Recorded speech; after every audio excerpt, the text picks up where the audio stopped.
Batiel, donc tu dis CIDFF. Alors ce soir, oui, effectivement, je suis la directrice du CIDFF 63, mais ce soir, je vais représenter toute une équipe. Donc Batiel, bâti, c'est bon, et les ailes, comme ça, les ailes, pas E, deux L, E, comme le CIDFF. Donc Batiel, c'est donner l'envol à travers les métiers du bâtiment à des publics qui sont à partir de 16 ans. Et qui sont dits les invisibles. Je ne sais pas si ça vous parle, les invisibles, c'est, eh bien, socialement, personne ne me retrouve. Je ne suis inscrit nulle part. J'existe, mais je ne suis inscrit nulle part.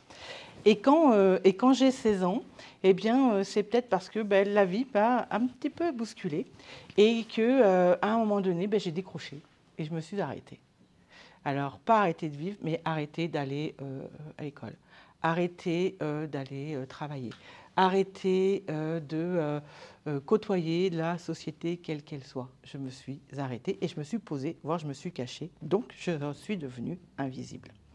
Et l'équipe de Batiel, eh bien, c'est porté par les compagnons bâtisseurs, qui est donc, on est inscrit en consortium.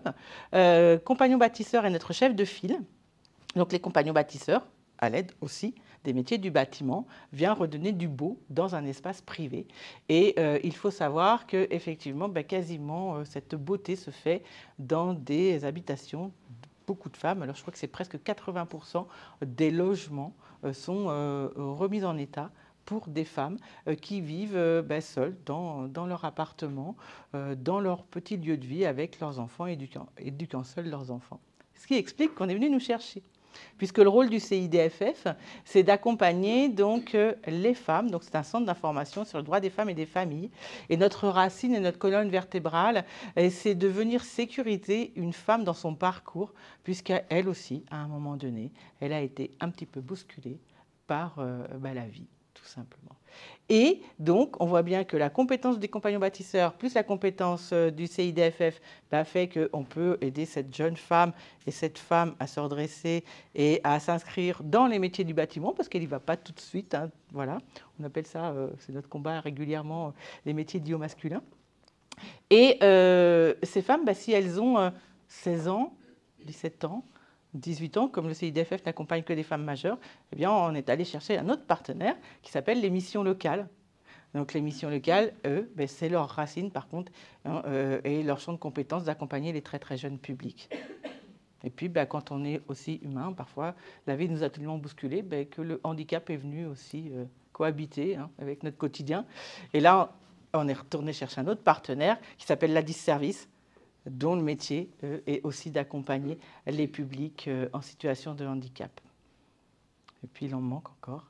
Et on peut être aussi sans logement, sans possibilité de se nourrir, donc hébergé d'urgence, aidé sur le champ de l'alimentation par des services collectifs et des services d'État.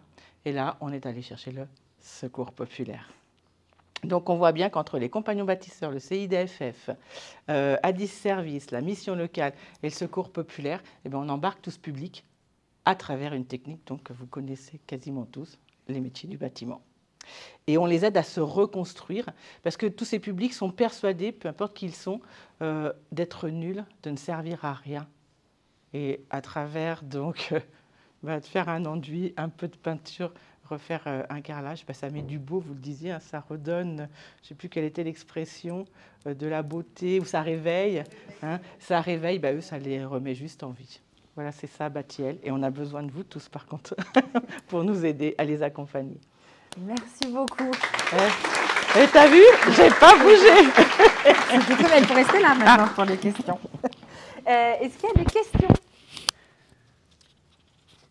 Alors, moi, j'en ai une. Donc, concrètement, comment vous identifiez les bâtiments, les logements à rénover et en fait, pour être sûr, et comment vous construisez les équipes? Est-ce que c'est la personne qui vit dans le logement qui fait les réparations? Est-ce que c'est un groupe? Comment ça se passe concrètement en organisation? C'est le collectif de ces jeunes que l'on a repérés. C'est-à-dire qu'on va à toute l'équipe, on fait du repérage. C'est-à-dire qu'on a un éducateur de rue qui est un animateur de la mission locale.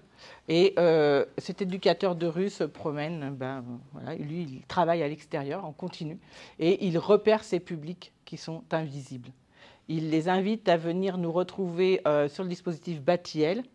Et les collectivités, donc pour l'instant, on est inscrit sur le territoire d'API, Aglo-Pays d'Issoire, et les collectivités jouent le jeu et nous mettent à disposition, donc on a des conventions qui sont signées, nous mettent à disposition des espaces, et ces espaces, on les réhabilite avec tout ce public qui essaie, à travers la technique du bâtiment, de se reconstruire, avant de reconstruire le bâtiment.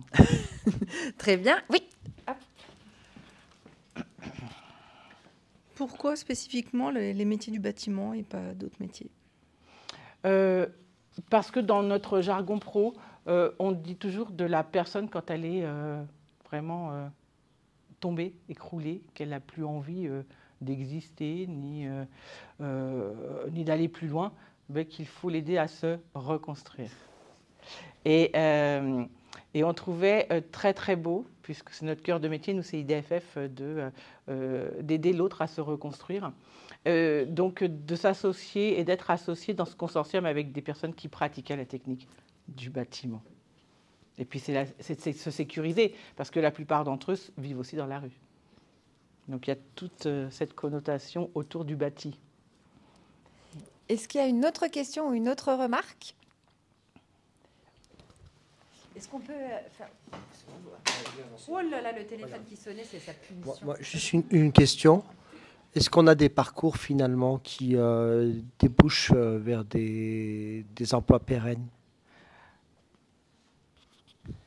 Alors, quand je dis on a besoin de vous tous, oui, parce qu'on cherche aussi des entreprises qui puissent accueillir et des centres de formation qui puissent accueillir donc ces jeunes et moins jeunes pour leur donner une chance de reprendre l'école du travail. Parce que là encore, on n'en a pas parlé, mais c'est très très difficile pour eux.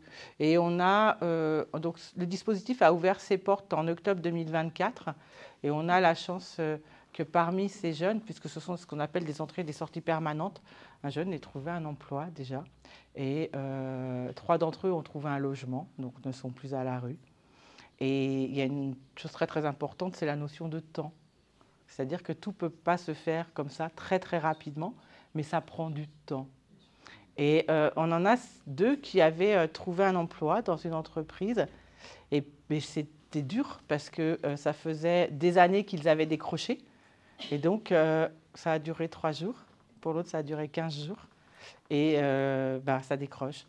Mais ce n'est pas un échec, c'est juste une étape dans cette reconstruction.